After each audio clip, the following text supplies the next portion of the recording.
All right, I'm not going to do the intro because I'm going to hit somebody if I try an intro and get out of this. Yeah, there's a Or people. This is a nuts parking lot.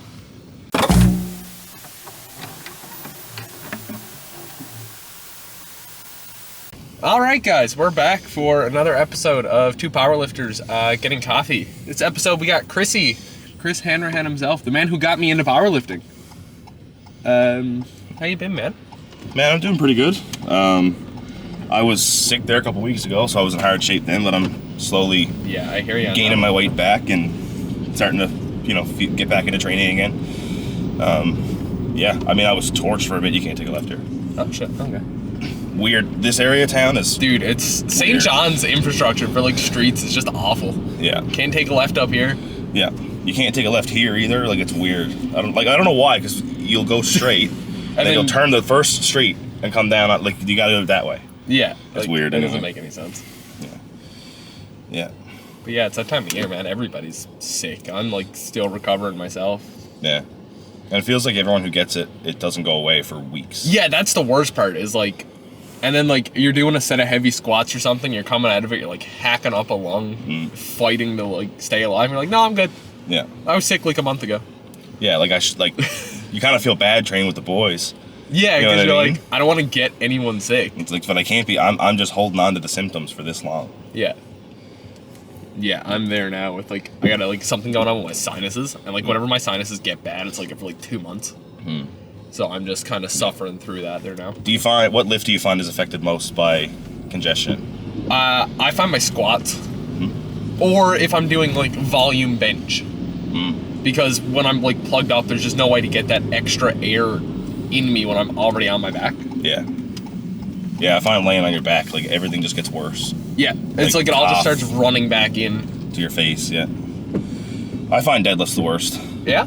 Yeah, the pressure in my head in the bottom position. It's probably because I'm a bigger guy and there's, even more pressure down there. You just feel like you're gonna explode. Dude, yeah. I did one session the week I was sick, and it was deadlifts. And I remember, it hurt really bad. The pressure, it hurt so bad in the bottom for every single set. And I was like, man, I'm calling in sick to work tomorrow. It was God, that was awful.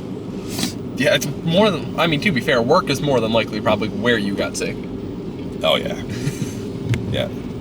Yeah, I think that as a teacher, I ended up with, you end up getting, more, you get exposed to more, but you get better at resisting more. Yeah. But you can't avoid it in flu season. No, you saying you got sick at work and me saying I got sick at work is, the same thing.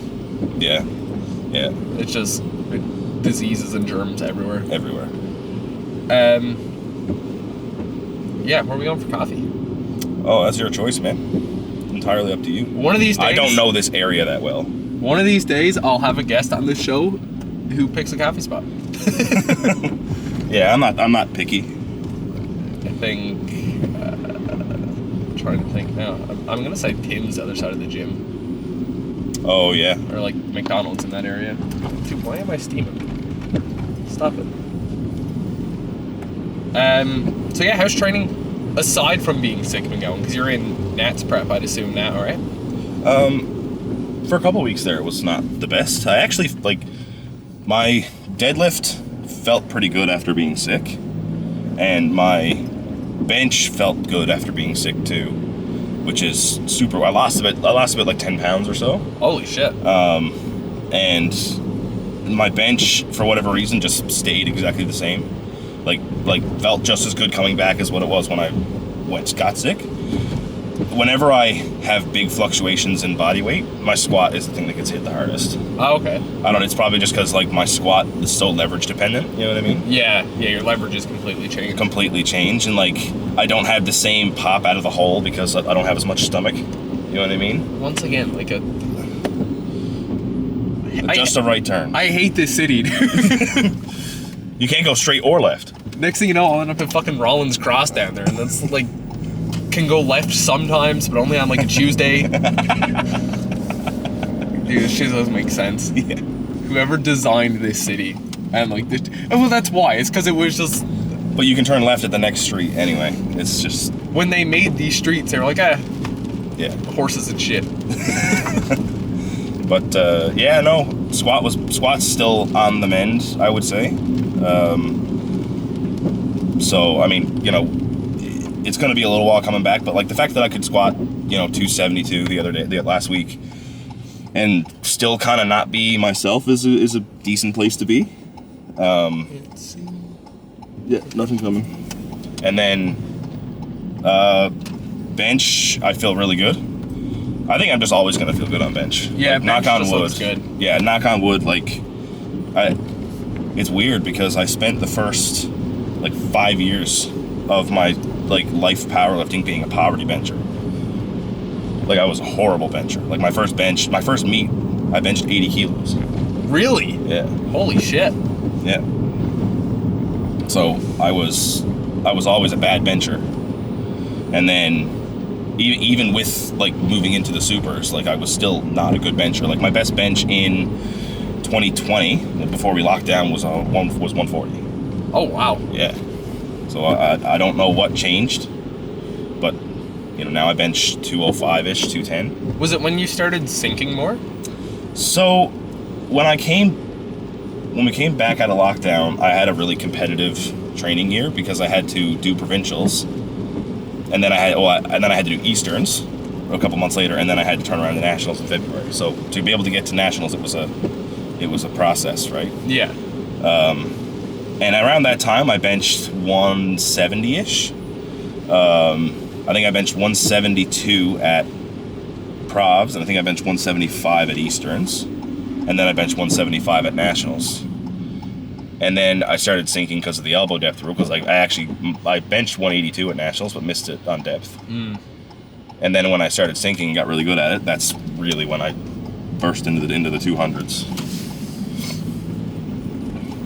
Yeah, it seems like that happened with a lot of people, and it seems like it really happened in like the heavier weight classes. Mm-hmm. When it came to the elbow rules, it just made a lot of people switch over to sinking their benches. Because we don't even have big arches. We've just got we've got barrel chests. You know what I mean? And that reduces our range of motion enough that our elbows can't get down. That you got to fully pull it into it, yeah. Yeah. But if you're a bigger guy, I feel like the sink just helps you. Works better anyway. Yeah. Yeah, it gives you that explosion off the chest. Mm-hmm. It basically turns it into a full body movement because you essentially throw it off you, right? And you use your legs to do it. I've been trying to convince Lucas to do it. To switch over to sinking? Yeah, because he's a big boy now. You know what I mean? So he needs to get to that point, you know what I mean? But he's given it he's said oh, I've tried it and it doesn't work. I'm like, yeah, but you probably tried it for one session and didn't love it. Yeah. You know what I mean? And there was yeah, Lucas is a big guy now. There's footage on my SD card that I still need to edit for the next video I have coming out, where I'm behind Lucas spotting him, and the second he stands up with the bar, I just vanished. Just disappeared. Just completely disappeared. It was the same thing we had back when you were at reps, in the front room one day. You were sideways and you could see me, and then you turned and I disappeared. Yeah, there's a video I think of me. It was a session that me and Yolo did out front a couple of years back, leading into BC Nationals, and Mac Lush is spotting me, and you can't see him at all. It just looks like there's no rear spotter. Yeah, it looks like I've just got two sides. And then as soon as I put the bar in the rack and lean down, you see Mac's head pop up behind my shoulders. Yeah. So when you got sick and started losing the weight, where were you two with Bury then? Were you still cutting or maintaining or? No, we've been in I guess you could say maintenance, but we were slowly, very, very slowly putting the weight on again. We went into a deficit after Nationals for a couple of weeks just because pushing that amount of food, I think, metabolically I wasn't where I wanted to be. Yeah. And so we went into a little deficit, and then we were at the point of maintaining, and then I didn't eat basically anything on the plan that week. I just got down what I could. Yeah. Which ended up being drinking quite a bit of calories, and so that ended up being where I fell there. And even now, I would say my leash is a bit looser because we're we're not trying to gain weight, but if you decide that you're gonna, you want to change out your wraps and put something else on them to boost the calories, it's fine. Yeah. We're not actively in a surplus, though. We're sort of saving that for when we get closer to nationals. Yeah, it makes sense to put on the volume around training and stuff. Yeah. Because what's Nats now? 6, 8 weeks? Well, it's 10, 9? Something like that. 9 or 10 weeks out. I don't know. I have no concept of time. I've taken like a bunch of time off for Christmas, and now I have no concept of like even what day of the week it is. Are you heading back to the Burin Peninsula for Christmas? We went out last weekend. Oh, nice. Yeah. So that was your stay at home? Yeah. Right. Yeah, we went out, because Mom's family's all from like Bain Harbor area. Yeah. So they had a big potluck and stuff down there. And I mean, Dad's in Grand Bank. So we went out Saturday, spent Saturday in Grand Bank with Dad, went down to Bain Harbor Sunday for the potluck, and then came back in Monday. Nice. So I got to see pretty much. I met, with the exception of one cousin and one uncle, seen my entire family in like 24 hours. Nice. And I was like, yeah, okay. That must have been overwhelming. I was like, yeah, dude, I gotta like go home and like just sit in the gym alone. Yeah, be by myself for a bit. I gotta hide in like a corner. Yeah. Yeah, now we're coming up on that time of year where the gym isn't a safe space because it's almost January. Yeah, I mean, you guys got your exclusive little room, though. Yeah, that's the only thing gonna save me this year because... And well, like this time last year, the beginning part of January, I was fine because I was training with you guys. Because that was during Metro Prep. Yeah. Which we're in again now. Which, one of the first things I wanted to go into, because you got so many things you've done in powerlifting to talk on. What's it like trying to direct a meet? And like trying to organize a meet? So like I can only speak from the experience that I have, which this is only my second meet that I've run. You know what I mean? Like, there are definitely lots of guys who've run more meets than me. But in terms of what it's like, it's you know, it's a good bit of work. You know what I mean? Like, but it's not that extreme. I think what makes it easier for us is that we're hosting it out of Club U. So a lot of the hassle is trying to find a venue and pay the venue fees and get the equipment there. Yeah, all that stuff becomes a little bit more of a hassle because, you know, like, it's harder to find a location. And like, if you speak to anybody who's on the NLPA exec, they will tell you, like, getting venues to host powerlifters, like, very rarely will you get invited back twice. Yeah, because, you know what I mean? We show up, we beat the shit out of everything. Yeah, and it's there's a lot that goes into, like it's hard to be able to host something like that. But because we're doing it out of Club U with the setup that we already have with the equipment there, it makes it a lot easier. Eventually, I'm going to end up running meets where it's like, okay, I got to find a spot to do it. Yeah. The arena for provincials this year was actually pretty sick, though. Yeah, that was a really nice... I liked it there. Yeah, I think we've got that for the next couple of years, but I could be wrong about that, but I think they said that at the AGM. But anyway, yeah, no, it's definitely a lot of work. It also depends on how much you're willing to give. Because like, if you want to do shirts and you want to do nice medals and and you want to make sure that it looks really, you know, like the meat looks nice. Yeah. You can make a meat out of nothing, but it's gonna look pretty crap. Yeah. You know what I mean? But you know, so it's a lot of work that way. A lot of the work obviously happens in the day before. Yeah. Because you're like, last year I remember, holy crap, like we started Thursday night. We hauled the gym apart Thursday night and then spent all Friday, 4 or 5 of us, just moving stuff, taking stuff apart, like putting it into the studio next to Club U to get it out of the way. Yeah, because that's where like everything went. Yeah. This year will be a lot less because we kind of have it, the gym is already laid out like it's ready to do a meet. Oh, okay. Because the platforms are all along one wall. So all we really need to do is take the furthest up platform and then like turn it 90 degrees and move it over. And then we have our warm-up area and then we have our platform. Makes sense. Yeah, because you guys like just recently moved a bunch of stuff around at Club U anyway. Well, we moved to a different building. Oh, okay. Is it same lot? Nope. Oh, completely different. We're at a different address. Oh, okay. Yeah. So it's very close though. It's just up the road from where we were. Yeah, so it wasn't too much moving all the... No, it's in like Donovan's sort of area. Yeah, it's funny seeing you guys post now because it always looks like you're at like a high-level meet because there's always just the banners and shit behind you guys. The World's banner in the background. The Masters World's banner. What do you want for coffee? I'll get a large 1-in-1. Okay.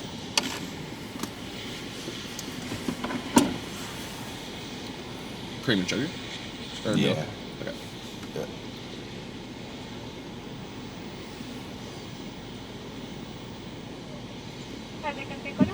Hi, could I get a medium 2 milk, 2 sweetener? And a large, what was it, 1 cream, 1 sugar? Yeah. 1 cream, 1 sugar? I'm sorry, large? Yeah. 1 milk? 1 cream, 1 sugar. 1 cream, 1 sugar. Anything else that you need? No, that's everything. $3.90, that's what you. So much better than last time I came to this drive-thru. Holy shit. I had to cut 6.5 minutes of silence out of me and YOLO just sat there waiting for an order. Because I knew the second I started talking about something, they were going to come back and take the order. So there was 6 minutes of us just sat there. Yeah, that was way faster. Yeah. That was quick. Yeah. Quickest one yet. Yeah. But yeah, so it is definitely a lot of work, but I have the benefit of like being able to share it amongst people. Yeah. Like last year we had technically we had 5 meet directors. Right? Because it was you, Lucas, Gange, Leah, and Jeff. And Jeff. So we like the work and the different roles were shared a little bit better. And we were able to delegate things. Yeah. This year it's technically just me on paper. Oh shit. Yeah. Yeah, I definitely got other people involved that are helping out, but it's technically just me. Yeah. Yeah. But yeah, it's good because like there's really like no local competitions. Nope. Like, I mean, I guess technically Bay St. George is considered local because it's like in the province, but it's not. Yeah. Hello.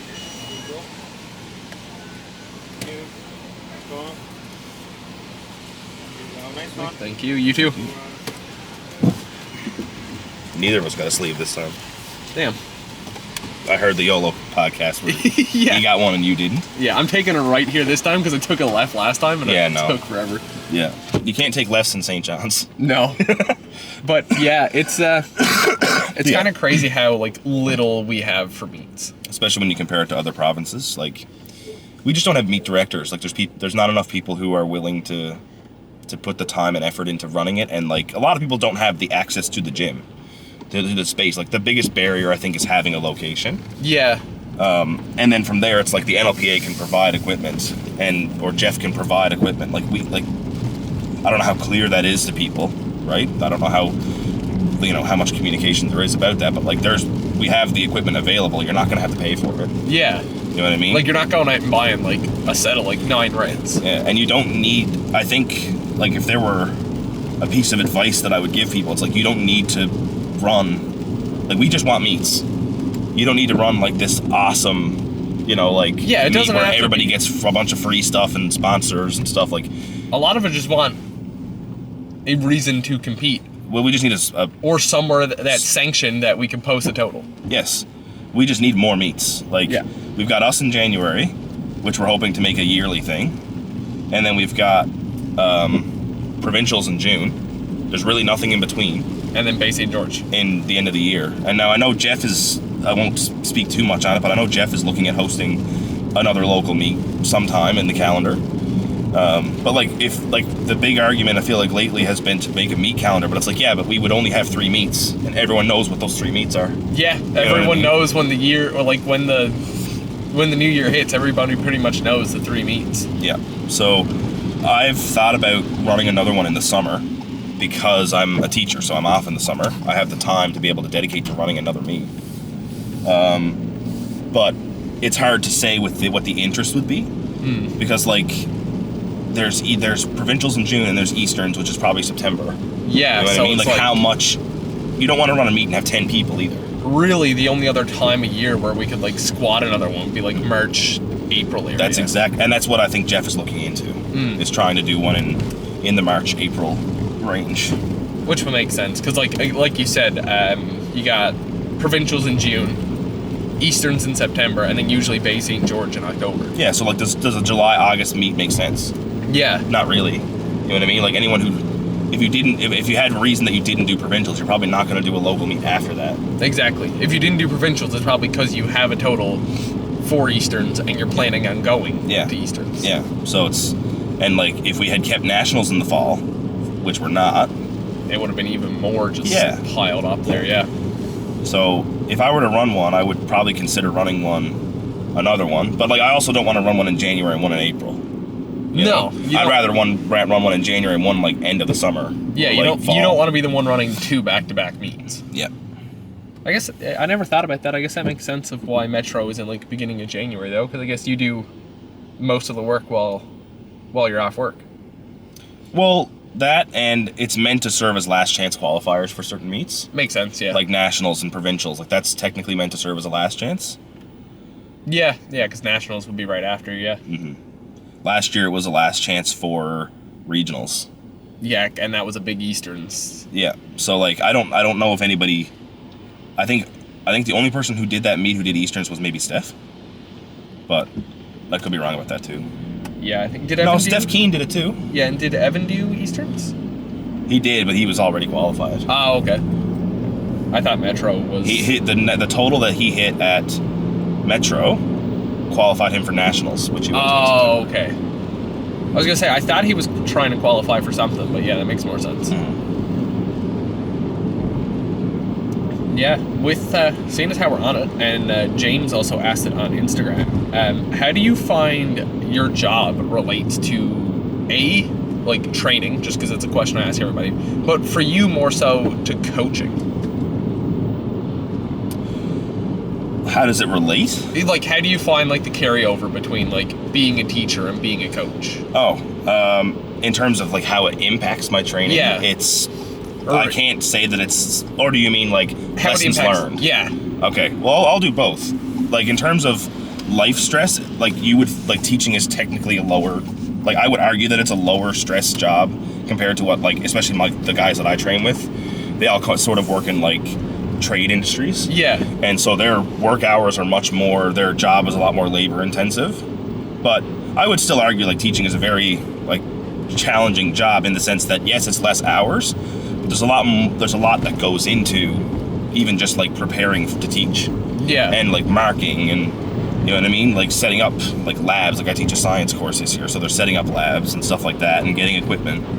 Like in terms of how it impacts my training, I would say it's a bit of a sporadic schedule at times because you know you never know when you're going to get hit with a parent-teacher conference that's going to take a while or something. Or some incident that happened in school, but for the most part, my training, I can train pretty sustainably with the job that I have. In terms of how the teaching itself has influenced my training, I don't really think there's much, to be honest. It has 100% influenced my coaching, though. Yeah. When I did my education degree at MUN, one of the profs there said that teaching sort of involves skills in a lot of different areas, but one of them is coaching. Like a lot of teachers end up coaching like schools and high school and junior high teams because they're so closely related to each other, coaching and teaching. So I've got a couple of posts that I put up on Instagram that talk about how teaching has made me a better coach and coaching has made me a better teacher. The how you communicate with someone, like they're like just the same as like students need to be disciplined for something. For misbehavior or doing something to somebody else or whatever, you need to be able. If an athlete is not following the program or an athlete is doing things that are, against what the expectations are, then you have to be able to communicate with them in a way that's productive. But also, like, you want to get your point across, but you want to let them know that, like, okay, like there's consequences to this. Yeah. You're not going to get stronger. You're not going to learn. Like the parallels draw themselves in that way. Like an athlete going for an off-program bench, hoping that coach doesn't turn around and see him do it. Yeah. In the middle of a meet prep. Yeah. Yeah, you may or may not have done that. May or may not have done that. But I feel like the age of coaches who get like, who get angry about that is kind of gone. Yeah. Like there was definitely an era where it's just like a coach would be like, "Oh, I'd lose my mind if an athlete did that," and now it's just like I tell my athletes, if you're gonna go off program, you better not miss. Yeah. You know what I mean? Like don't be so silly in that way, But like I'll be like, yeah, like it's good that you can bench that, but like, or like or it's good that you can squat that, or good that your YOLO deadlift with straps is this, but is that going to translate to your meet in a few weeks? Or a few months, right? You know what I mean? Like what does this even mean right now? Especially if it leads to an injury. Yeah. And I mean, most times I feel like it doesn't. But, I feel like most times people get hurt, it's less because of like going off program, and it's more or less because they're doing stuff outside the gym that isn't conducive to recovery and so on. Yeah, that makes sense. And sometimes it's just like the amount of work too. Like it's just getting thrown at you can affect recovery. But I agree for the most part. It's like I had a knee injury there a couple weeks ago. Like I'm finally pretty much back to it now.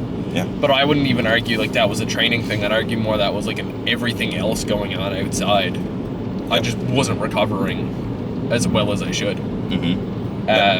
Like nutrition was shit and sleep was shit, and it's two of that. It's to be expected if you want to try and train at the same capacity.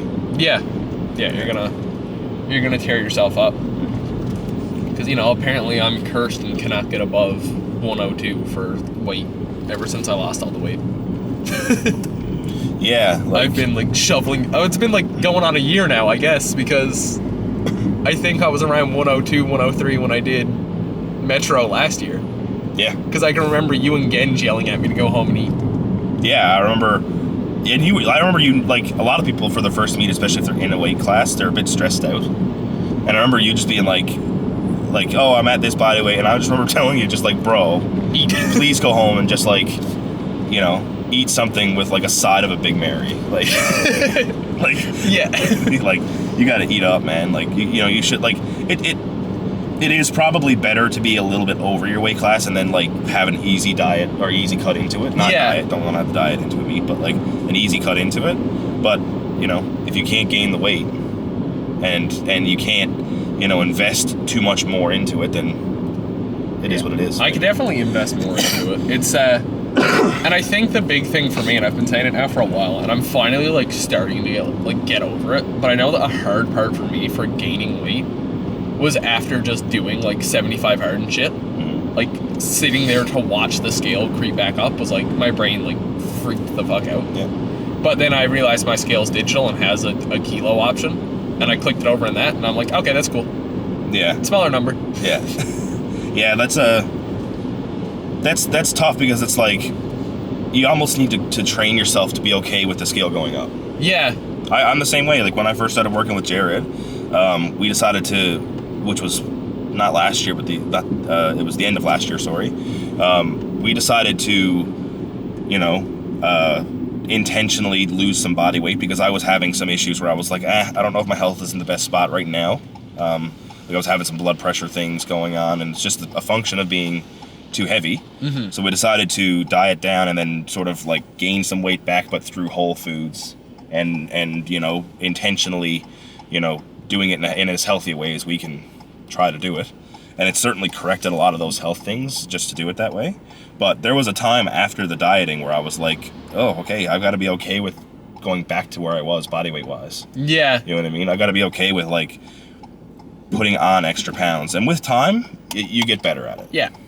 Yeah. I think it also helps for anyone who's like listening, going through a similar thing. It helps to watch weights go up alongside body weight going up. Yeah. Like to see your body weight creep up like a kilo or something, but then to watch your like squat shoot up like 10 kilos or more. Mm-hmm. It's like it really helps soften that blow of trying to like get used to it. But I mean, like ultimately, there's a saying that I like a lot. It's your leanest you isn't your strongest you. Mm-hmm. And when it comes to powerlifting, when your options are lean or strong, it should be pretty obvious what one you're going to pick as a powerlifter. Mm-hmm. Now, there are some absolute freaks of nature, like Panna exists. Mm-hmm. Where he's super lean. Yeah, like... He's not as strong as he could be, though. No, exactly. Like, obviously, if Panna decided he cuts so hard to make 66, like, if Panna decided tomorrow he was going to go 74, his lifts are going to go up. Yeah, absolutely. Even as, like, a very elite athlete. Like, it's the same thing. Like, I feel like as you get stronger, the effect of gaining weight on total is not as much as when you're, like, not quite as strong. Yeah. If you're, like, in your beginner or intermediate stages, like, your total blows up. The more elite you get, it's just harder to get stronger. Yeah, so you kind of got to just do whatever. Yeah, like gaining weight's not going to have as big of probably like a % impact on your total, because like gaining weight or not, going from a 350 squat to a 360 squat is just tough. It's big. Like that's a big friggin' squat, and then to go bigger, it's just a lot. Yeah. And that's why you see like a lot of people, especially like a lot of the higher level athletes are now going with like Bury and stuff, because I mean the results just speak for it. Mm-hmm. Were you one of the first powerlifters? I think it was Lucas was first, and then it was me. I wasn't sure if it was you then Lucas or Lucas then you, but I knew it was like you guys were the first. I started working with Jared in probably November or so of 2023. Yes. And Lucas, I think, started working with him earlier, because I remember Lucas messaging me a few months out from, or a few months after Provs, I think it might have been, and being like, am I going to make this move to 120 because the total is more realistic?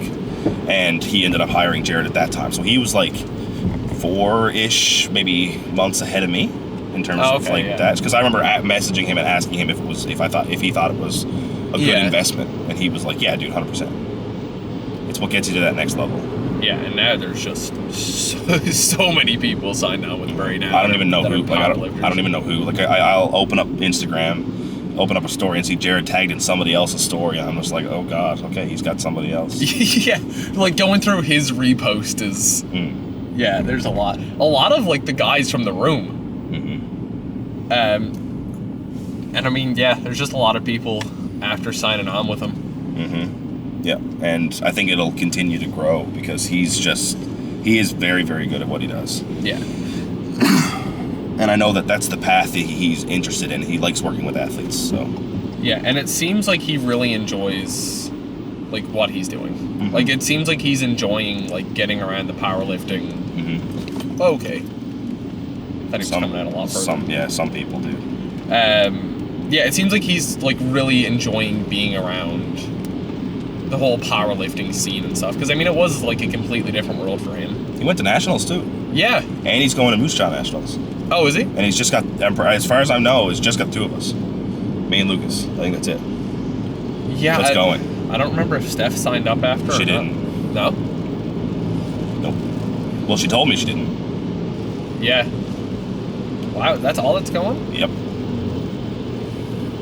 Just me and Lucas. I don't know, but like obviously there's probably more like masters lifters, like Jeff is going and competing twice. Yeah. You know what I mean? Genj going, but like in terms of, I think in terms of your crew, it's just Lucas. Just Lucas. I don't know if Tom is going or not, but he's not lifting. Yeah, no, it's and I mean like you said, the results speak for it though with Bury, because like there's not a single person who's got on with Bury and like got weaker. Nope. And pretty much a majority of the people I know who were like on with Bury, a lot of them are losing weight and getting stronger. Yep. Which is like crazy. Like I know Kev was down to like almost 83, or was down to like 83 by like his birthday, and still moving insane amount of weight. Yep. When you were on your cut, you were still moving crazy weights. Yeah, my squat, like, it's funny because like my squat technically regressed in terms of what I actually hit in a meet. It was only 5 kilos and it moved easier than the first time it did. So my bench improved a lot, my deadlift improved a lot, my squat probably about the same. And that's reflected in what we talked about earlier. Like my squat is the one that's the most sensitive to that kind of thing. Yeah. And I mean, like, that was for like the nationals that just passed, right? Or no, that was Eastern. Eastern, sorry, yeah. At this past nationals, I improved everything. Yeah, it was. I remember seeing at Easterns, like your third squat, I was kind of surprised by how easy it moved, or looked like it moved, I should say, for a third. Yep. Like it looked. We just didn't know where I was. Yeah, and I mean, my training into that meet was not great. Like, I had a couple of rough sessions, and I found that like our winter was atrocious last winter was not great. And I found like I had little aches and pains that really kind of impacted me a lot more, made me a little more tentative in the gym from, I guess, like shoveling plus work stress. Mm-hmm. You know what I mean? All those like little things all put together. Like I felt like I was a little more, like I didn't feel confident getting under even like a 270 squat at the time, or like a 180 bench was still heavy for me at the time. Like it felt like it was. Yeah, our winters suck, dude. Mm-hmm. Knock on wood, this one's been like completely fine.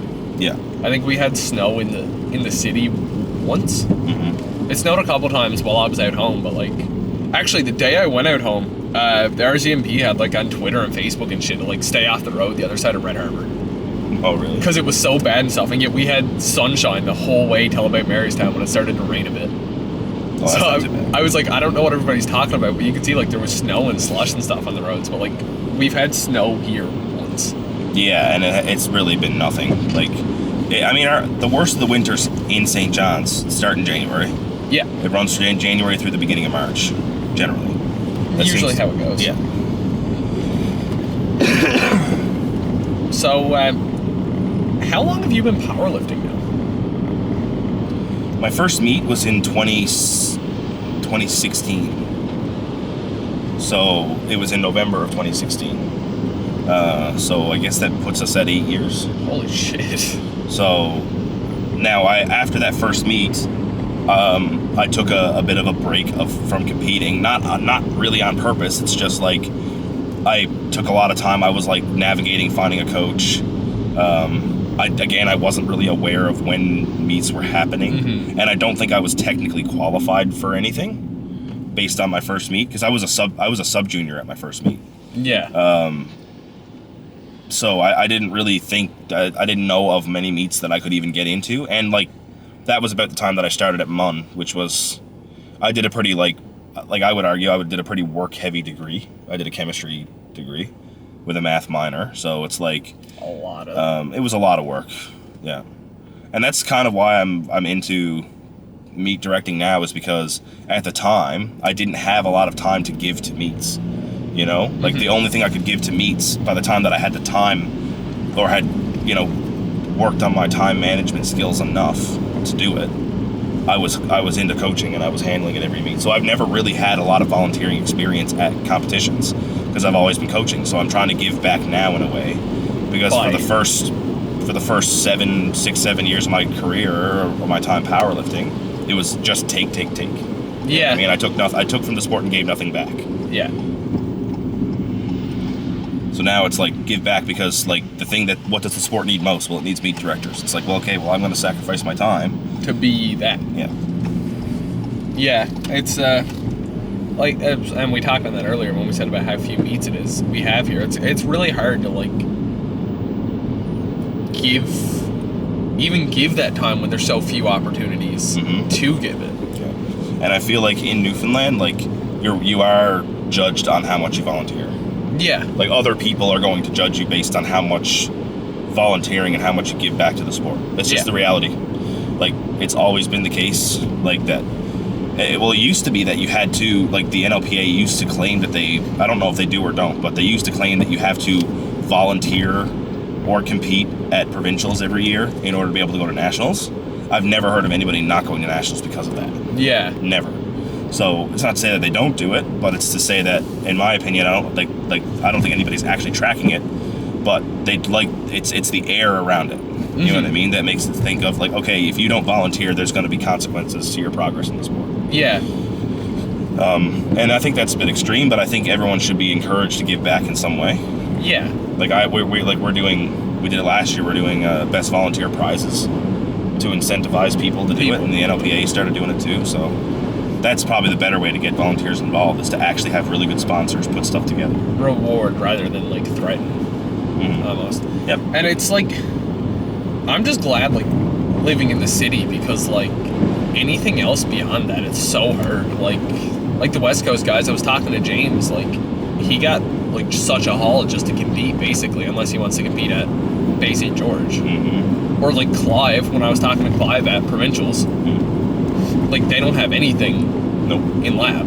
Nothing. The only meet director there was TJ, and he still didn't have a ton of, like, there weren't a ton of lifters, and like Yeah, so Labrador has nothing, and for Clive to make a trip, or somebody from Labrador to make a trip, it costs so much more. Yeah, it's... At that point, it's... Try to convince Clive to do Metro. You tried? I really tried. You don't need Christmas gifts, buddy. Just come to Metro. Yeah, just that's your gift. Yeah. Gift to yourself. Come compete at Metro. Yeah. Yeah, like, I can't imagine, like, trying to do much outside the city. Because, I mean, there's Bay St. George, and that's it. And that's only... Well, even just think of us from the Bearn Peninsula, like, if we lived there. Yeah, if we still lived at home. Like, just to do a meet, you got to drive at least 3 hours. To get in here, yeah. Well, for you, it's more, I guess. Like, it's 3.5 yeah. or whatever. Yeah, because it's that extra half hour from Grand Bank. Yeah. Man, having to drive a half hour... To go to the gym. 45 minutes, depending on, like, the day, to go to the gym was awful. I mean, that was only to go to a YMCA. My God, that gym's garbage, isn't it? Dude. I got to do some decently heavy deadlifts out there, and I'm not looking forward to it. Have you ever gotten in trouble for deadlifting out there? No, I don't think so. I'm going to get in trouble for bending their bars someday. Like, actually damaging their barbells. Yeah. You want me to show you the new location? Yeah, sure. Get in the left lane. Yeah, it's and it seems like I'm the only person in the world who misses the plates in that gym. Because, like, I liked those weird ass plates. Oh, dude, I hate deadlifting on them. Like the hex plates? Yeah. No, dude, what is wrong with you? I like them. When you're deadlifting, I find that they roll on you. Ugh, drives me freaking nuts. They look cool benching. Yeah, they look cool because they look like a lot of weight. Yeah. Because they're black and you can't see the lines in between where they separate. Yeah, so it just kind of looks like, yeah. And they're wider. Yeah, they're, and like, the bars are actually decent quality. Like, the knurling is nice. They have a center knurling. Like, most gyms don't even have that. Yeah. Reps doesn't even have that. They have, like, one bar with a center knurling. And it's not even Reps' bar. It's, like, somebody's that they left there. Yeah, it's Tristan Minahan. Because I used to train with him, and he bought a Tytex bar. And then he moved back to Nova Scotia, or wherever he is, or maybe he's not even there. I don't know. I don't really keep up. And he just But he left his bar. And that was during COVID. He left it during lockdowns. And I remember talking to Stefan, and Stefan's like, well, it's my bar now. It's not this set of lights, it's the next one. Okay. Take a left. Yeah, that was the big thing. When Reps lost power there, like, a couple weeks ago. It's about a month ago now, because it was before me and Liv went to Edmonton. Reps lost power, and, like, we were trying to figure out what we were doing, because I was on the way from work when the power went. So, like, I didn't even really know the power was there until, like, the group chat started blowing up, and, like, John was like, Reps got no power. I was like, have you lifted yet? And he was like, no. I was like, all right, give me a second. And I made a couple calls, and I called Good Life. And they were like, yeah, if you haven't been here in, like, over a year, you're entitled to, like, a free day pass or whatever. Sick. So I called John back. I was like, are we going to go to Good Life? Dude, that was... I understand now why I had a lot of issues performing the way I did when I started powerlifting. Going back to Good Life equipment. Yeah. God, those benches are awful. The benches were low and slippery. Yep. The bars were skinnier. And the big thing I noticed, the reason my squat was always so lopsided, that a single bar in the gym had center knurling, so I couldn't find where to center it on my back. There was nowhere to dig it in, so it was all sideways. We did find an Eleiko bar. Yeah, it's probably a weightlifting bar, though. It was a weightlifting bar, yeah. Because they have Eleiko platforms, too, and, like, they have bumper plates. I don't know why they went in that direction. Like, that's so strange. It's actually this building right here, so you can go left at the stop sign and just loop into the parking lot. Yeah, left here. No, leave that. Yeah, it's I mean, I won't trash Good Life too much, because, like, it's where in my opinion, it's where I started, because I didn't do a whole lot when I was... And then into this parking lot here, so it left at this right here. I didn't do a whole lot when I was at the Y, because of just how hard it was to get to. I didn't really know what I was doing. It was all new to me. We'll pop in for a second, just have a cock. I'm so crooked right now. Hold on. This is also the second time now this has happened on the podcast. where you're gonna go into this like a random place. Just like, yeah. You're just trusting your guests to like bring you in somewhere. Yeah, this is at least a little less sketchy of a neighborhood than where YOLO brought me. Yeah, YOLO brought you. Yeah. Let's pop in for a second. Just have a look at the gym. All right, we're back.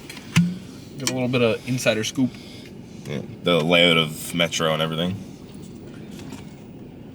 Supposed layout of Metro. Like you said, we'll see. Yeah. See what actually happens.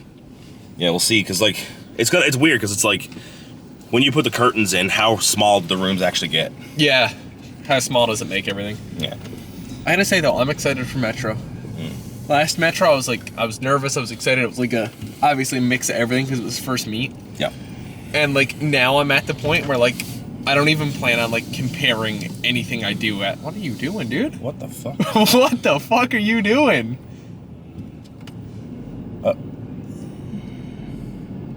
Okay, I wish I still had the dash cam up.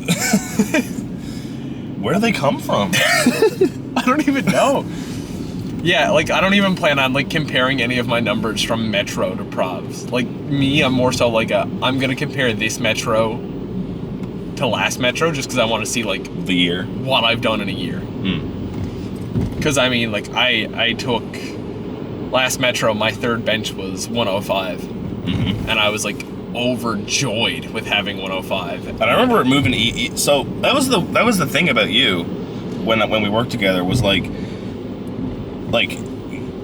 your training lifts, you peaked so hard. You know what I mean? Yeah. Like we did 2 meets and both times we were like, okay, like, you know, in training, like your lifts moved good, but didn't justify what you probably had in the tank. And then on meet day, it's just like, all right, we're going to take a second attempt here. And then it's like, okay, well that moved all right. Let's go up 10, let's go up 7 or 10 for your third squat. And then you flew. It flew. And I'm like, dude. What the fuck? What? Yeah. You know what I mean? So it's like, it's hard because, you know, you just peaked really hard. Like, like the program was set up in such a way that like your training was decent, you know? I would say like your lifts and training, you weren't taking your biggest possible lifts and training like some people do. Yeah. Which makes it harder to predict for meet day when you have that big like super compensation effect where your performance shoots through the ceiling. You know what I mean? Especially going into like a first meet. Yeah. Oh, there's, you never know. You didn't know what was going to happen. But yeah, I remember that at provincials, like my openers on squat felt like shit. My first felt like shit. Yeah. My second felt like shit. And you're like, all right, we're going to make a safe call on the third. And then I went out we knew we wanted a big deadlift. Yeah, I went out on the third and it was just, it moved completely fine. And then the exact same thing happened with bench. Yep. Your second was just okay. So we made the conservative call. And then on deadlifts, we were like, we're not doing this. You gotta hit your second. I don't care how it moves. We're probably jumping 20 kilos. Yeah. And we ended up jumping, I think, 15. I think so. And it ended up having room. Like, but even you, I remember, came off after, and you were like, that was closer to the limit than it looked. Yeah. Yeah, I remember that 215. I remember everything was a little fuzzy after that 215. Yeah. It's just that's an amount of weight you've never experienced before. Well, exactly. It's like, I remember the first time I went for 500. Kev was like telling me, he was like, it's gonna be heavy. I was like, I know. He's like, no, you don't. You don't. That is, when that starts to break the floor, that is going to punch you in the fucking face with how heavy it is. It's a lot of weight, dude. I said the same thing to Genge last year before provincials, and I said the difference between a 295 and a 300 kilo squat is so much more than you think it is. Because he hit a 290 or 295 in the gym and it flew. And I remember he was like, yeah, I think I'm gonna squat 3 something at Provs. And I'm like, yep. I said, he said he was gonna take 300 in a second, which he did. And I remember saying to him, just a heads up, like it's gonna feel crazy. Like, I don't know what it is. It was like, I squat 295 in the gym and it was clean, and then I squat 300 at nationals a week later. And do you remember my 300 squat from nationals? Yes. DC? Yeah. Yeah. That was just dumb. Like, that was like, I was like, I came out of it like, God, like, why was this so flat? What ended up happening was I had like a really light taper squat session that week, but we got snowed on really hard, and I didn't end up getting to do it because my flights got changed, and yeah, there were a lot of issues there. So I ended up missing my taper squat, and I think that was just enough. Those are considerations you have when you're talking with someone who's a little on the more advanced side. Like, that was enough so that my squat technique felt off. And then on meet day when I was squatting, because my tech fell off, the bar rolled up really hard on my back on my squat, on the 300, and that was why it turned out to be what it was. Yeah, it's like once you reach such a high level of lifting, like we said earlier, every single thing needs to be dialed in to make like the slightest improvement. Yeah. Like the little things start to matter more and more the more extreme your lifts get. Yeah. You know what I mean? Yeah, which is why, like, and I mean, when it comes to some high-level lifters, like, I don't understand how they could put their self through some of the things they put themselves through and still come out and lift, like, as good as they do. Like, one that comes to mind for me is, like, Blake Barrett. Like, the shit you hear about him doing just to make weight. Oh, yeah. Yeah. Is fucking crazy for him to still come out and be as strong as he is. Like, you mean like in a weight cutting sense? Yeah, all the shit he does for like the gut cut and then a water cut on top of that. And yeah, I mean Blake would probably argue it's easy. Yeah. Right? Like, the one that I think of when I'm thinking of weight cuts is the French. Like, you see, like, they post videos, they seem to romanticize like sweating in a sauna, you know what I mean, and like, or in like a hot bath, or sleeping in like multiple like layers of clothes just to sweat enough to make weight, and they look like they're dying to make, like, when they're making weight. Yeah. And I mean, there's been a few times where they haven't. You know what I mean? There was only a couple years ago that like Leah Bavois missed weight at Worlds. That's my worry. Is like putting all of this in to put that much stuff into making weight and then not make weight. Like, I can't imagine like again, back to like doing like a full gut cut and stuff, and then still being off by like half a kilo or something, or like even something even less, like 0.2 of a kilo. Because then you didn't make weight. You feel like shit about that. You feel like shit about everything you just did. Yeah. Now you gotta go. You don't feel good after you cut weight. No. Like, at least, well, I can't speak from experience because I've never had to do it, but I've like written cuts for a lot of lifters. Like, I've had a ton of lifters that have had to cut big weight.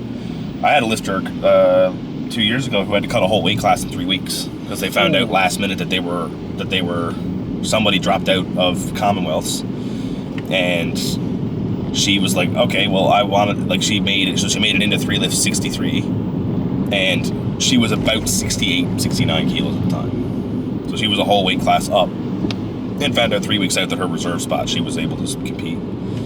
I remember telling her, like, it's gonna be really tough.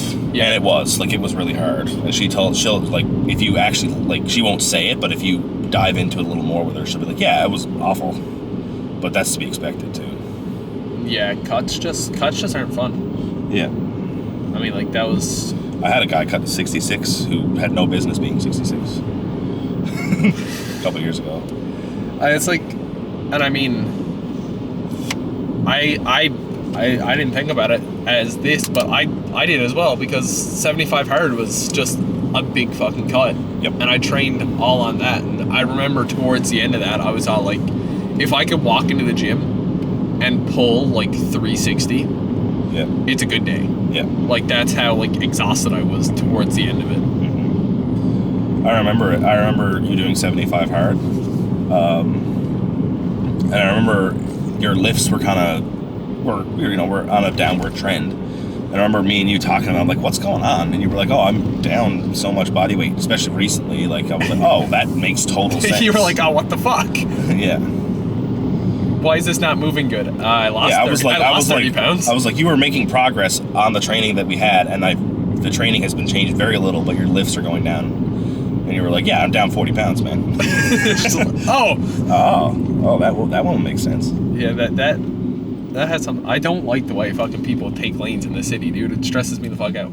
Yeah, if there's a thesis to this podcast, it's that people in St. John's can't drive. The roads in St. John's are trash. Yeah, it seems to be the goal. It's definitely this episode. Holy shit.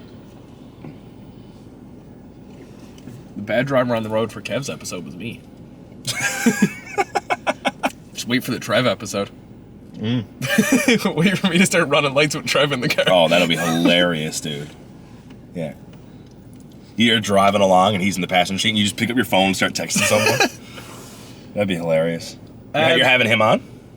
That's the goal is eventually. I'm like trying to figure out like the next couple is a bunch now to just even try and like line up, because I'm gonna do I'm recording with James on the Sunday after Metro. Okay. If we can line something up, just because like it's the only time that you and him can do it. I can record then, or I can record in June if he comes back for like provs. Yeah, he's one that people don't know a lot about.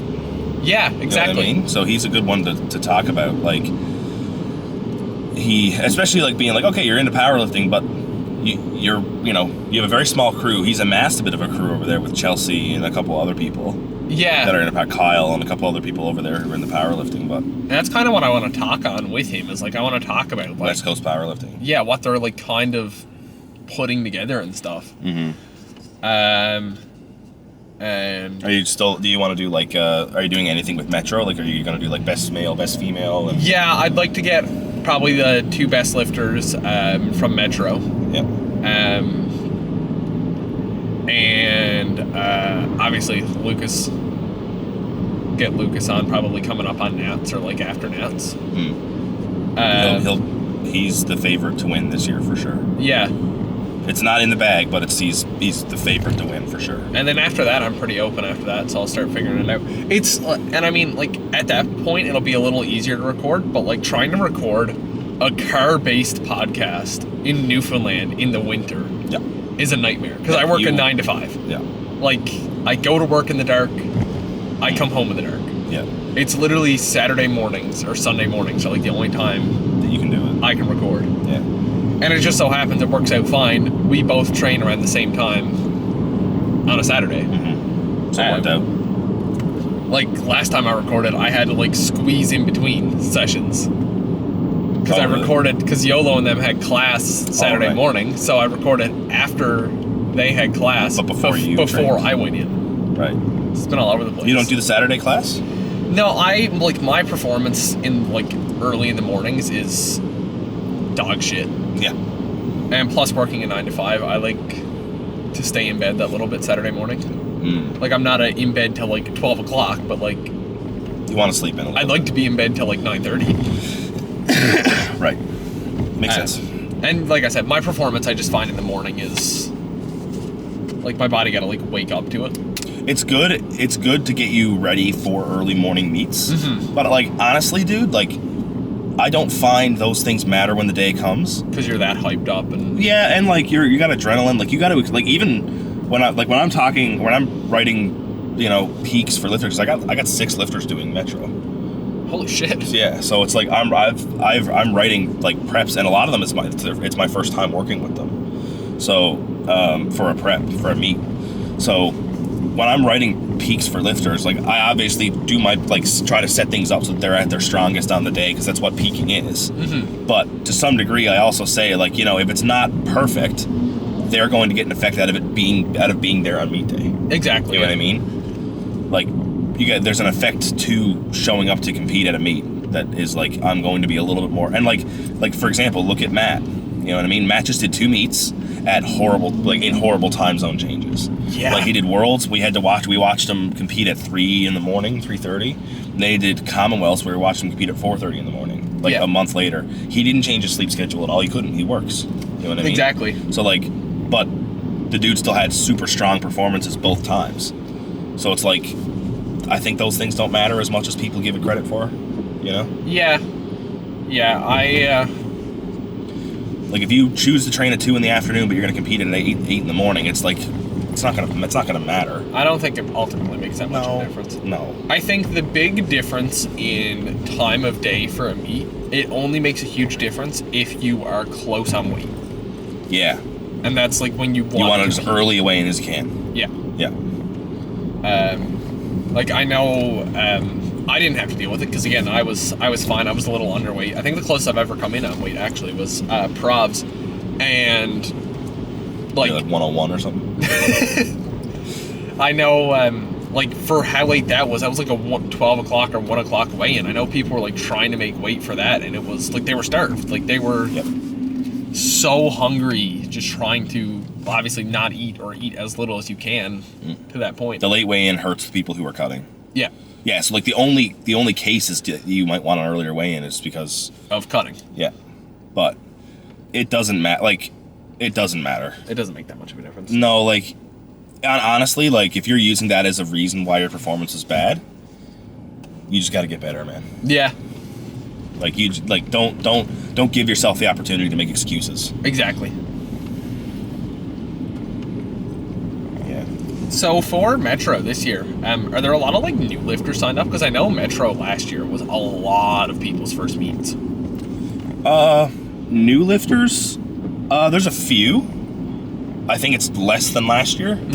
I could actually go through it, but like, I think most people are competing, you know, are like, there are some people competing who've been to nationals. Yeah. You know what I mean? Like, that's just the fact, like, even in bench only, like, Mac Inja's competing. Yeah. You know what I mean? Tanner's competing. Tanner just went to Commonwealth. So, like, there's not a lot of people who are doing first time, at least to my knowledge. Not as much as last year, which is, I guess, that part kind of sucks. Because it's like, the whole reason that we run a local meet with no qualifying totals and everything is partially to help New grow lifters. the sport. Yeah.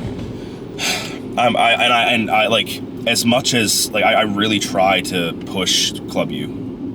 Like, I'm really trying to push people to be like, dude, just drop in because you'll love it. Yeah. You know what I mean? And it's not because of, and like, I talk to a lot of people who are like on the edge of competing. You know what I mean? Or who have an interest, and I'm just like, dude, just like train at a powerlifting gym. And you'll be like, dude, this is fun. You know what I mean? And it'll incentivize you to want to do a meet. Yeah, you need, like, the difference in training at a gym versus a powerlifting gym. Like, it's completely uncomparable. Yeah. And going into, like, I can't imagine trying to go into a meet and, like, trying to, like, peak and stuff for a meet and not be training. You've always had it. Exactly. I can't imagine not, because, like, just the powerlifting environment because it gives you such an accurate example of like what it's going to be like meet day too, because not only is it all the same equipment, but if you're in like a public or like a commercial gym and you're like trying to like lock out a deadlift, it's just going to be silence. Maybe you're going to have like two people like looking at you cheering. But if you're in a powerlifting gym about to lock out like a new PR deadlift, people are freaking out. The place is on wheels. Like, people are freaking out, and it's the exact same as what you're going to have meet day. Yeah, it's meant to, like, that's the upside, is like, the biggest thing I noticed when I started training at Club U was like not even the training on the comp spec equipment. You know what I mean? It's the environment. And we had a really, really good out front crew at reps. Like, I mean, there have been so many iterations of the out front crew at reps. Like, I was the only common thread in it for a couple of years there. Like, we had a lot of people come through, and like a couple of years ago, it was me, Brady Green, Curtis Tucker, Ben Harriet, Ryan Flynn, Zach Peach. Like, there was a crew, and then a lot of those guys like either got out of the sport or like moved away or whatever. And then we had me, Matt Kearney, Peach, Mac was out front. Who else trained out front with us? I don't know why I'm blanking on it now, but there was definitely more than that. Well, John was with us sometimes. Like, Kev was with us sometimes. We had we had a really good out front crew, and it seems like when I left, I took a lot of them with me. You did, yeah. Well, it's like me and Yolo said. There's a point in time, the out front is starting to pick up a little more again now. Yeah. But there was a point where it was just me and John. Yep. It was just me and John holding down that corner. Yep. Yep. And like, even now, I can't even really say I'm out there. I'm out there on Saturdays, but that's about it. Like, I can't tell you the last time I benched out front. Yeah, why would you? Because I don't want to bench on the strong. To be fair, I don't want to bench on the strong arm. That thing is garbage. But like, it's shorter than comp spec. Why would you ever want to bench on a bench that's shorter? If anything, you want to bench on a bench that's taller, because you bench more that way. Yeah. But yeah, it's funny to watch how the front room like iterations have gone. Yeah. Yeah. And like, when I was there a few weeks ago, when I was like sick and we were relocating Club U and I just had to get a session in. I trained out front. Yeah. How many friggin' messages did I get? I think I put my story up and I had 15 replies or something. People just asking like, if you came why back. didn't you tell me you were training? Like, you know what I mean? Like, well, like, are you switching back? Like, whatever. I'm like, nope. Immediate speculation goes off in people's brains. Yeah, That's all like, what happened? Why is he out front? And then even Tom messaged me. He was like, we trained this morning. You should have just come in the room. And I'm like, yeah, but you guys train at like 8 a.m. and crap like that. And I'm like, I'm not into that. I'm sick as a dog. Like, I had to get up and like eat. You had to force wake yourself up. in. Yeah, like get myself like load up on, whatever, drugs I could to be able to be in decent enough shape to actually get under a bar. You know what I mean?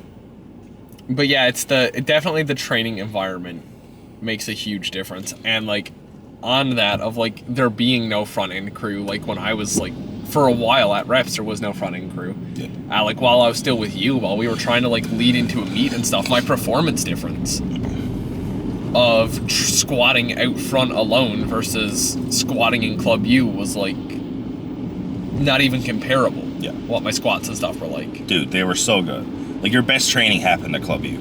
Yeah. It's just the truth. The only downside of Club U was that you had to go to another gym to do your accessories. Yeah. That's the biggest flaw in Club Universal right now. Is that we have the best equipment, but we don't have the best powerlifting equipment, but we don't have the best anything else. Yeah. Right? Like even the dumbbells you guys got there are like we have loadable ones now, but even that's just a hassle to use. Like if you're done squatting and benching or squatting and deadlifting, like if you're done that, the last thing you want to do is to spend a ton of time like putting stuff together when you know there's another gym around that you could go and it's all assembled and you just pick it up and start lifting. Because I guess most of you guys are going to Ignite now. Yes. Because I mean, you guys were going there anyway when it was Platinum. Because it was just up the road. So yeah, dude, we train at we powerlift for 2 hours or 3 hours, whatever, and then we go drive to the next gym and spend another hour there.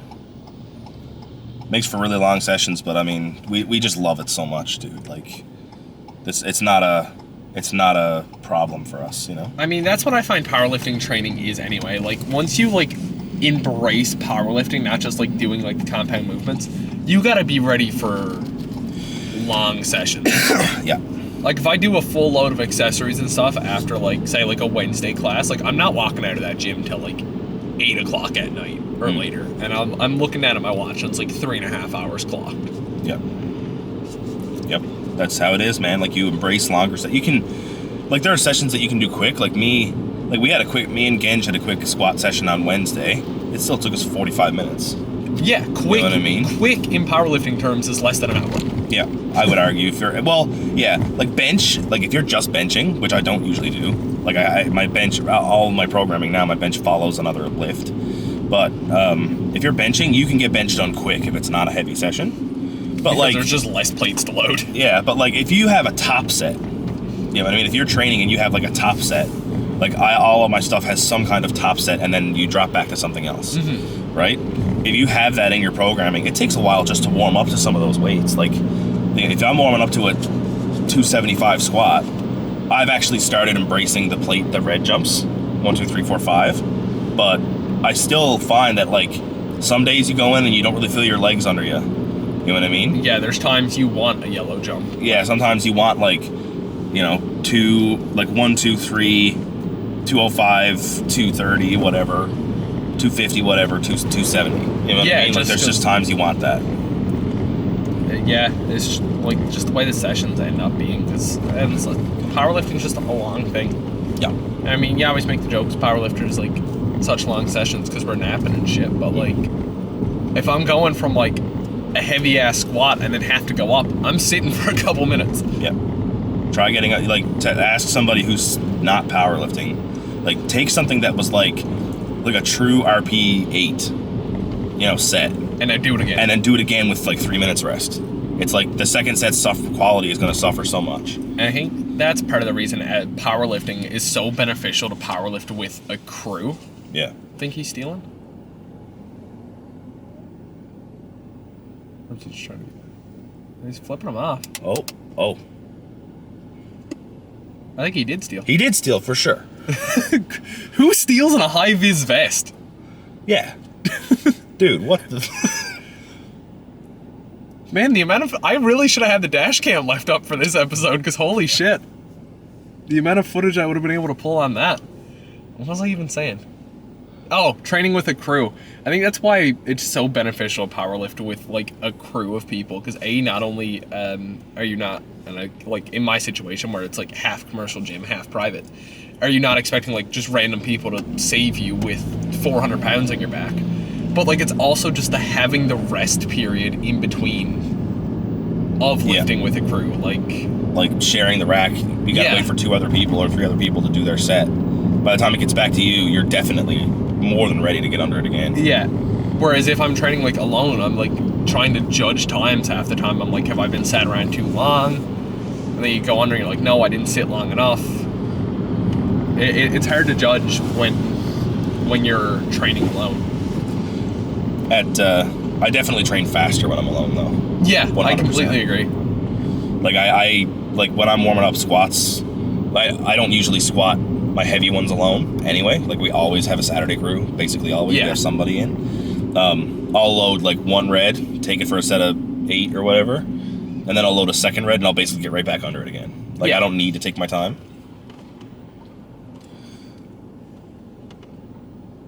Yeah, it's, I think half the reason I take so long when I'm so quick when I'm working out alone is to just shut the fuck up. Yeah, no yapping. But again, that's like when you're lifting with a crew, you got time anyway because you're just in between sets, you're stripping and loading the bar like the whole time.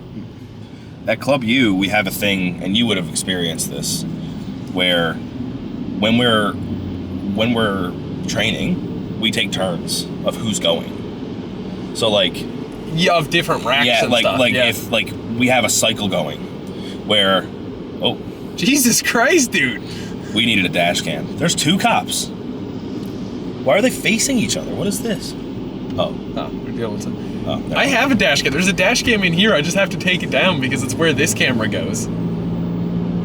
Such a Dude, we needed a... I need to figure that out for next time. You need to get, yeah. Because, like, St. John's is an entertaining place. Yeah. You just drive around sometimes. Like, the things you see, you know what I mean? Well, within, 2 minutes, we seen... A robbery. And 2 cops. And just 2 cops talking to a guy at a bus station. But, yeah, like, at Club U, we have a cycle going where it's like, okay, like, if Wednesday, for example, Jeff was benching in a shirt, so he needed spotters. Yeah, because everybody gotta help. And like he needs a handoff guy and stuff like that. Me and Matt were squatting, and Evan was deadlifting. It's just the way it worked out. So it was there's constantly this communication of like, okay, me or you, and then I'll be like, I'm good to go. I'm wrapping my wrists, whatever. Yeah. I get under a bar and I squat, and then Evan deadlifts, and we all just sort of stop. The gym slows down and lets Evan deadlift. And then when Evan's done his set of deadlifts, we all crowd over towards Jeff, and Jeff does his set, then Matt does his squats, and then it's back to me again. Yeah. Right? And it's because like when we're warming up, we don't really care. We'll just go when somebody else is going. It doesn't matter. But when we're getting into like the heavier weights, we have the bodies available to spot. We should just do it. Exactly. If you can spot, why wouldn't you? Why wouldn't you? Yeah. Like, I understand that it's much faster if you just, like, go when somebody else is going. But, like, it's just, like, with the weights that a lot of the guys in there are operating with, it's just not worth it if you've got the bodies there to not be safe with it. Well, anything could happen. Yeah. Dude, I almost fell down in Club U walking out 105 one day. So, like, literally anything can happen. That was fucking nuts, too. I don't even know what happened. I didn't even see it, I don't think. I think you had to show me the video. Yeah, just everyone catching the bar. Yeah. I think I was just leaned too far forward or whatever it was. I didn't have the bar position right, and I just went under and I went... fell forward. It's crazy. But, like, there's a time when I was benching, like, 2 weeks out from Nationals, I tweaked my pec. Shit. So, and that was on a set. And it was a weight that I could press. You know, I was benching and it was fine. But what happens if I had, you know, I mean, at 2 weeks out from Nationals, you're trying hard. You know what I mean? You're really pushing really hard. So it's like, if you're like, if I have a triple and I do it 2 reps and I feel my pec starting to go or feeling some pain in my pec, it's like the temptation is going to be there to take the third. Yeah, you know what I mean? Like, it's like this is the end game. I ended up racking it, but if you have spotters there, what happens if I tore my pec then? You know what I mean? Yeah. So you need starts feeling it off. You need the like I've strained my pec last year. I've had some issues with my pec, but like I strained my pec last year, benching 150. You know what I mean? Yeah. I was a 200 plus bencher at the time, but I strained my pec benching 150 kilos. Because it's like ordinarily that's not a weight that anybody would spot you on. You know what I mean? Like I wouldn't know. It's not normal to spot somebody on 70% or whatever it is. Yeah. 75% that would be. But, you know what I mean? Like it's not normal to do that. So no, because when you're at 75% or 70%, it was a double. You're like, it's like, bro, you don't need me for this. Yeah, but just imagine if they weren't, like, they never pulled it off me, but imagine if they had. Exactly, anything can happen, and you need that. Yeah, I'm trying to remember now. I'm really testing my memory with the Instagram questions. Yeah. I know Maria asked what your favorite moment as a coach was. Ooh. Kearney winning nationals. Yeah. Yeah. I kind of figured it was going to be that. Yeah. I think that would be my favorite moment as a coach. Was I was coaching. I was supposed to go coach him and handle him for that session, and then the snowstorm happened, and he got there, but I didn't. And Ian ended up. I called Ian on my prep at work. I called him and said, "Hey, Ian, Kearney's going to be at nationals, and he needs a handler like last minute." He was like, "I'll do it." And I remember seeing Kearney's third squat when the phone was supposed to be on airplane mode, while we were like on takeoff. Like we were speeding up the runway, and he's going in for his third squat, and I was like, all right, I got to see this. He hit it, and then I had to turn my phone off because I was in the air for the rest of his meet. So you didn't know, and then the second you hit, you're just like, fuck. Yeah, and then as soon as I touched down in BC, I opened up to a Snapchat of him saying we did it. And so my favorite moment was when Kearney won nationals. Like that was a big moment for me. Like that was the first time I had somebody win a nationals, and first time I was gonna have a lifter going to worlds. It won't be the last, but it's the first time it happened, and that's probably my favorite moment. I wish I could be there, and I wish I could have celebrated with him. Yeah. But Newfoundland sucks, and it's gonna me and Lucas and Genge booked our flights in our hotel room, and we were all like, me and Genge are flying on Tuesday, Lucas is flying on Wednesday, and we were all talking about should we get the room, we're gonna get this room in this hotel for this night. And I remember saying boys, let's be real, we're getting there Saturday morning. You know what I mean? We're gonna get delayed. The reason we booked Tuesday when we compete Saturday is because we expect that we want priority getting out Thursday or something when we inevitably get canceled. Yeah, exactly. Right? Yeah, dude, our delays and shit are so awful here. Lucas and Tom got screwed going to nationals. I was just about to bring that up. And it was September. Yeah, there was so much issues because that's why you ended up handling Steph, right? Mm-hmm. Yep. Because there was weather was so shit. Yeah. I don't need. It wasn't weather. They didn't have people to. The people who were supposed to be flying us out. I think it might have been Air Canada, but I'm not 100% sure. There was they didn't have. There was what is it? They can only work a certain number of hours in a 24-hour period, and with the scheduling of things with delays of them the night before, people were overworked. So they had to delay it by 45 minutes or something, which means we would have missed our connecting. So we ended up, which is crazy that there's a connecting flight to PEI, but anyway, we had to fly to Toronto and back, but so we ended up missing our connecting, so they rebooked us. I ended up sticking with the regular flight, which meant a 7-hour layover in Toronto. Jesus Christ. And Lucas and them got on and Tom took the last 2 seats of the flight that was earlier in the morning that would have gotten them, and they would have made the connecting flight. So I was like, all right, so they're gonna get in way ahead of me, but it is what it is. Lucas booked his, and then he booked Tom's, and then there was none left. That's what it is. Anyway, I don't know who ended up flying us, but he cut 30 minutes from the flight time.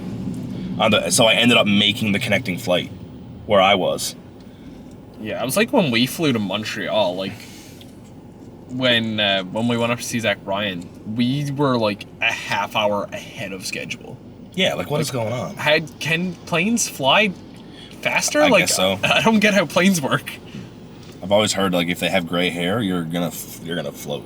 You know what I mean? I don't know. It's also like the softest landing I think I've ever had, which is that's nice. impressive because every other landing, especially landing here, is always a nightmare. I'll tell you what the best part of making that connection was, though, was because of the delay, a lot of people rebooked and didn't end up making it. I got lucky and made it. So there was like 12 people on the flight. I sat in a row by myself. Shit. So I did like the super heavyweight like spread, you know what I mean? And it was awesome. I was like, all right, I'm winning nationals. Like, this is just it. Perfect flight, perfect comfort. I got my peanuts. Like, I'm ready. I got my complimentary fucking peanuts. And then Lucas and Tom ended up with like on a damaged plane. Like, there was damage to the wing, so they had to wait. So yeah, that's why I ended up handling Steph. When we flew home, they had us sat on the runway for like 45 minutes because apparently some mechanic had to come look at a mechanical issue with the plane, and we were like, are you fucking kidding me? Can I like get off? Yeah, can we just do something? Yeah, like why do I have to sit here? But yeah, no, I hate planes so much, dude. It's always constant delays and shit too. Mm. We got delayed leaving St. John's when we left, so we got like two $15 like food vouchers, which was cool as shit. Yeah. We were delayed leaving Alberta.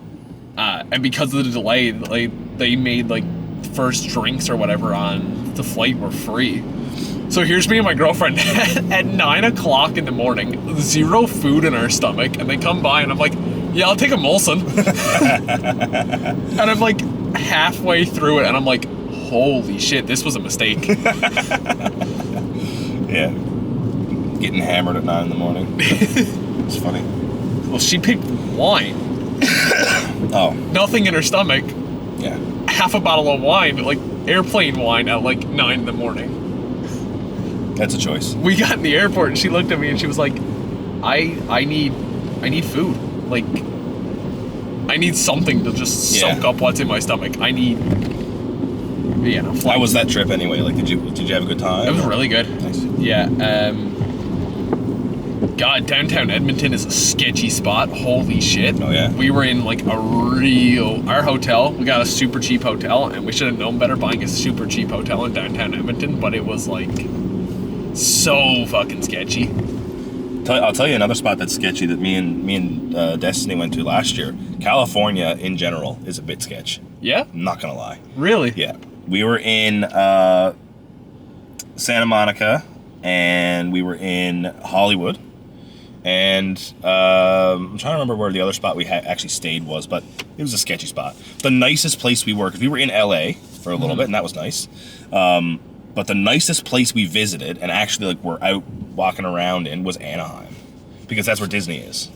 So we did Disney. What a nice spot. And honestly, like we were in California in August. Shit, that battery's gonna die. Ooh.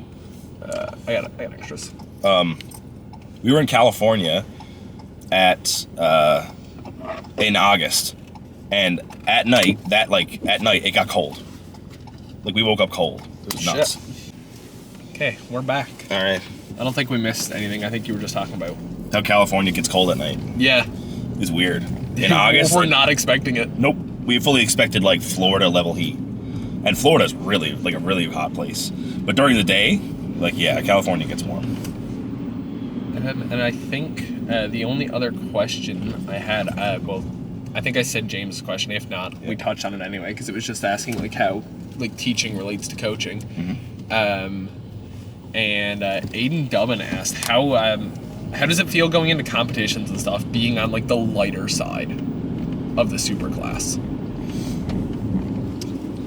He asked what it's like for me to be on the lighter side. I'd argue that I'm not. Like, I think if you take the average super heavyweight body weight, I'm probably about there. Like, I'm like 148 kilos. Okay, yeah. And, like, obviously, like, Trevor was like 158 or something, so he was like 10 kilos more. And Jay was probably about 150. And Eric, who won, was 140. Well, there you go. Or like 138 or 140 or whatever. So, like, I think I'm on the heavier side. Yeah, fair enough. As far as supers go. like, yeah, there was a time when I was 154. That was when I started with Jared. And I haven't really crossed the 150 barrier since. I actually got, I was at Nationals, and I was talking to a couple of the boys there, and I said, like, oh, like, I'm hoping to be 150, and I came out and I was like 147 and a half. And he was like, what? And I think Colton, was like, what happened to 150? I was just like, dude, I handled all day yesterday. Which is not ideal, but I don't regret it. But yeah, I'd argue that I'm not even on the lighter side of the supers. I would say I'm average or on the upper end of it. Going off that, how many weight classes have you competed in? Two. Just 120, 120 plus? No, my first sub-junior meet in 2016, I was 105. And then I didn't compete for like 2.5 years, or like 2 years or something. And at the time, then at my next meet, I was like 124 or something. Mm. So I was a 105 as a sub-junior, and then as a junior, I was a 120. I was like a fake 120 plus. Yeah. You know what I mean? Like 122 or 124, I don't remember now. What is this guy at? Man, Dude, this city, is nuts. Holy shit. Anyway. Yeah, so I was like 124-ish then, and then I was like, I just gained weight from there. I was always a bigger person. Like, when I first met you, which was probably about 2016, 2017 time. In that area, area when I first started dating Destiny. That was like, I basically spent like less than a year at that light. I was a lot heavier before that, and then I was light for a while, and then I was heavier went again back. for a while, yeah. And now I just can't even imagine trying to cut like 25 kilos. Like, I cut like 10 kilos or something, or 12 kilos last year, or this past year, before Easterns, and it was like, God, that felt awful. Yeah. Yeah, like, it's at the point. And I mean, that comes down to some people, and some people's built to shit. Like, you just can't do some weight classes. Yeah. Yeah, I think obviously there's like different like behavioral things I could do to definitely like, I mean, I did them with Jared, but I think no matter what, I was going to be like, I think trying to stay at 100 kilos or 105 like I was when I was at that age is unsustainable for me. Like, it was hard to stay at that body weight. Mm-hmm. And in powerlifting, it's normal to gain weight. Yes. You're lifting weights, you're going to put on muscle. Like, I feel like the average powerlifter, from the time they do their first meet, if they actually spend like a decade in the sport, they probably should go up 1 or 2 weight classes. Yeah. Probably 2, I would say, is probably pretty normal, but definitely 1. I think I'll eventually, like, I mean, just my height alone. Yeah, I shouldn't be. You're too tall for 105. Yeah, you're too tall for 105. Right. But it's at that. Yeah, it's like, I mean, I'd argue like majority of like the 105s around, we all have like the frame for 120s. Yep. Gange will be a 120. Gange will be a 120. Like, Will has the exact same frame I have for the most part. Yeah, like, Will should be 120. Will's a little shorter than I am. Because Will's 105, right? Yeah. Yeah. I'm looking forward to seeing what he puts up. Like, John's the only person I know that's like a true 105. A true 105. Like, Gange will be 120 just because he's jacked. Like, yeah, you know what I mean? Like, he's put on a lot of muscle in the time that I've like known him. Like, and I know that like Gange just, you know, eating regularly and training is like 110-ish. Yeah, I was gonna say Gange always has like a harder cut going into a meet. Yeah, his performance like doesn't love the cut usually, so I think he'll be a 105 eventually, or 120 eventually. Yeah, I guess. That time we'll start heading back, I guess. Where am I bringing you back to? Back to the farmer's market. Okay. Oh yeah, because your car's there. Yeah. That's where I'm parked at. Yeah. Is there anything else you want to chat about? Like, I guess we'll just go through the regular, like, just the speed round questions. Yeah. So go to cheat meal if Burry were to text you like right now and say, get whatever you want. Burger and fries. Burger and fries. That's generally everybody. That's just everybody's go-to. Yeah. Jared, I remember telling me when I first started work with him, he's like, yeah, you can. Well, he's like, we're going to use cheat meals. He said, but like, be strategic in what you pick because you want it to help your performance. So he was like, so sushi's generally really good. I'm not a big sushi fan. He said burger and fries is good. He said pizza is garbage. I was gonna say, I remember Trev saying Burry told him pizza was a no-go. Yeah, pizza is a no-go. Because he's like, there's nothing there. You know what I mean? He's like, it's probably not a lot more carbs than like, you know, a burger and fries. It's probably not even that much. But there's so much fat and no protein. You know what I mean? So like the fat content, like that's not inherently performance enhancing. Yeah. Right? Like this in the same way that carbohydrates are. And the same way that like meat, like on a burger or something, or wings or whatever, like the protein in that's gonna like help bolster your recovery. So yeah, he was like, no pizza. Now, you know, when I'm having my week off, like post meet, I usually take a couple days or a week. I always throw down a pizza in that range. You can't tell me no, Jared. Yep. I just pulled one. I pulled. Fuck you! I'm having pizza. Yeah. I just PR'd my total. I'm celebrating. Yeah. Morning or night lifting? I think you said like, you're more of an evening person. Yeah. I do all my evening lifts because that's when the boys train. I could do afternoons, but I don't. Like I would rather just go late and train with the boys, and you know what I mean. Get the spotters and push a little harder, and yeah. I did mornings. Me and Lucas actually did mornings for a couple of months together before he started working with Tom, like 6:30. Oh wow! Before school, because we were at month. Holy shit! I used to be a morning person, but I was gonna say morning or evening person. Yeah. Just generally. Evening, I would say. Yeah. Go-to PR song. Oh, it actually varies quite a bit. I always seem to come back to The Art of Dying by Gojira. That's always the one that I like. Feel like I can always feel good doing that, like feel strong doing that. But I've really gotten into like atmospheric black metal in the past like couple of years, and so those songs always have a way of just, you know, getting me to that place. Yeah, it was always odd at Club U because when you'd go for a heavy lift, you were never quite sure of what was coming on. Yeah. The speakers when you were getting ready for a heavy lift. It kind of varies too, because like for bench, I like a lot of like grunge rock, some rap, some like EDM stuff. Like I kind of with bench, I'm a little bit more chill, and it's partially because I find that when I'm more anxious about a lift, I go to something that's a little more aggressive, because I need something that just like turns my brain off. Yeah, you know what I mean? Like just lock you into it. Yeah. Whereas I can vibe along if I'm confident. So like benching, I actually like for the theme for prep for nationals was I listened to a lot of old 3 Days Grace when I was benching. Really? Yeah. Like a lot of Adam Gontier era, so the first 3 albums was what I was listening to pretty often, because I can just vibe along to that. Whereas with deadlifts, it was a lot of Deaf Heaven, Land Loss, Liturgy, a lot of like aggressive black metal bands, because it just has a way of doing that for me. Yeah.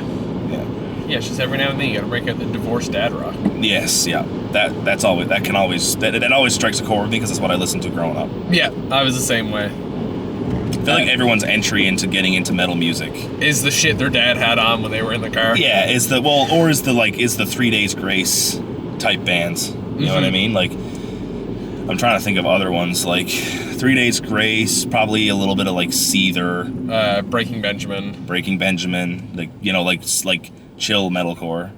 And this is what the dash cam content is for. The dog. For the dogs. Yeah. Yeah, no, I think everybody kind of had that pipeline into music, and then from there it depended on where they went into, like, they kind of branched one. Holy fuck, I'm choking on nothing. They'd kind of branch then on, like, where they went, and then everybody just kind of ended up back into, like, heavy shit after that. Yeah. I feel like for whatever reason, everybody, regardless of what kind of music you're into, always seems to take a liking to Kublai Khan. You know what, though? John doesn't. Really? John doesn't like him. Why? I don't know. We've so tried to figure this out before. Because he's into, like, I'll send John the most, like, obscure, like, abrasive sounding metal, and he'll be like, this is sick. But like Kublai Khan is just like shouting and pinch harmonics, and it's just like I don't listen to Kublai Khan when I'm training. I prefer Kublai Khan outside of training. Mm-hmm. And when I'm training, I go to something I have a little bit more of a different taste, but I still love them. You know what I mean? They're still sick. It's I mean, John's music is so varied. Anyway, we started a Spotify jam one day. Oh, really? For like while we were lifting, and man, the amount of times like something would hit, and I'd look up and I'd just like look in the mirror and make eye contact, and I'm like, what am I listening to? Yeah. And then Peach joined one day, and then it went. Yeah, he probably put on like Darko and all those bands. I was gonna say, like, then it went all over the place once Peach joined. Yeah, he's a sicko for stuff like that. Every time I go to Ignite, like late at night, I'll open my Spotify, and Ignite is running off of Spotify, and so it prompts me to start a jam, and I'm just like, oh, what if I just like put on like Dying Fetus or Pig Destroyer on like the speakers at Ignite, and just like ruined everyone's time. You know what I mean? Yeah. Like imagine listening to like brutal death metal at like a commercial gym, and everyone's just like, this place sucks. Like just driving everybody away. What is this garbage that they're playing on the speakers? I'm like, that's my garbage, dude. Man, that's like the joys of being in the IBW room is having a speaker now. But I remember being in Wendy's drive-thru one day, and I went to change a song, and like I think Please End Me by Paleface. I can't remember the band name now. But Paleface Swiss? Yes. Yeah. Such a good song. I went to put that on, and as I clicked on it, it said start a jam, and I was like, is this the person behind it? Like it was like a mom and like the kids was like the profile picture on Spotify. I was like, dude, is this the family behind me? Do I do it? Just ruin their day. Just in the middle of like Taylor Swift or something, and that's what it is. They're listening to like Baby Shark, because it's actually like babies, like kids. And then I just hit them with that. Yeah. Yeah. What's that song I'm thinking of? Is the Slipknot song. The first lyric is like, I'm gonna slit your throat and fuck the wound. And it's like, and it's so clear. Like, it's so clear that that's what he says. Like, for being Slipknot, where it's kind of hard to, like, you know, metal, you don't really know what they're saying. And I'm like, man, just imagine, like you said, like, being in, like, a Starbucks or something and joining the Starbucks jam and putting on Slipknot. That's another band that it seems like everybody ended up through the pipeline at some point listening to. I think everyone listened to Psychosocial and was like, this is actually decent. Dude, The Wiggles is how I found Slipknot. Because there was a mashup going around Facebook at the time of Fruit Salad and Psychosocial. Yeah. And that's how I discovered Slipknot. And I was like, okay, I can get behind this. Yeah. They were a big gateway for me too. Yeah. There are a lot of bands that are like traditionally like gonna get you into heavy music that I don't like. Like I feel like a lot of people are like, oh, my first like metal band was Metallica. I do not like Metallica. See, I ended up there more. I took the more like emo punk route to get into metal. Like I went like the Motionless in White, Pierce the Veil, like Bring Me the Horizons. Actually, not really because. Actually, yes, because when I got into Bring Me the Horizons, it was into their newer stuff. Was when I got into them. I remember you sent me something from Bring Me the Horizon or posted it or something. And then you turned around and was like, tell Slater not to watch his dick. And I was like, oh. I think I said turn on Pray for Plagues. And then from their first album, and it's just such a different sound. But the vocalist, Ollie, I think his name is, destroyed his vocals trying to like make that music. Yeah, I mean, mine will vary so much. It'll go from like that to like Creed, to the Attack on Titan soundtrack. Oh, in dude. like 3 songs. Yeah, I've definitely had my fair share of PRs to anime music. Just a huge Attack on Titan fan. Like, also the Demon Slayer intro. Yeah, that one I've had a few. I've been constantly replaying the. Are you all caught up on Demon Slayer? Nope. Okay, never mind then. I am not. I do need to, but I haven't had the time to sit down and watch a lot of TV. Also, You Say Run. You Say Run is a big one. Ben Rice got me into that. He used to be a pretty big time like 105 powerlifter, like competitive at USAPL Nationals back when they were in the IPF and stuff. And he used to stream on Twitch, and I would occasionally jump in, and he would always hit his like deadlift sets or squat sets to You Say Run all the time. So that got me into it. I got into that song. And yeah, that's Soldier's Rage yeah, is the best. the best. Yeah. You get stronger just listening to it. Yeah. Not even like a remix or like any instrumental or anything. Just the speech. Like, you know what? It could be the Japanese version, no subtitles, and I'm just like losing it. Yeah. Yeah, I'm in the top half, so you can just drop me up here. Yeah, I think that's it for the speedrun questions. I'm sure there's one I'm forgetting. Every time I do, like, I have these on my phone, and every single time I forget at least one of them to ask someone. All good, man. But yeah, that was good. I got to go figure out what I'm going to do for the next, like, 2 hours because I'm in Petty Harbor, and I don't feel like driving back home to turn around and drive back to the gym again. You got your gym bag with you? Yeah. Oh, okay. Yeah, you can figure something out. Yeah. Do? Up this way, or? I'm back there, but you can drop me wherever. Like, you can just pull in right here or something. Let's pull in here. I actually might run back in for a minute because there's like where I'm going home, I got to get some like veggies and stuff. I grabbed a few things that time, but there's still more things I'd like to get. But yeah, I've got a meal prep to go out home.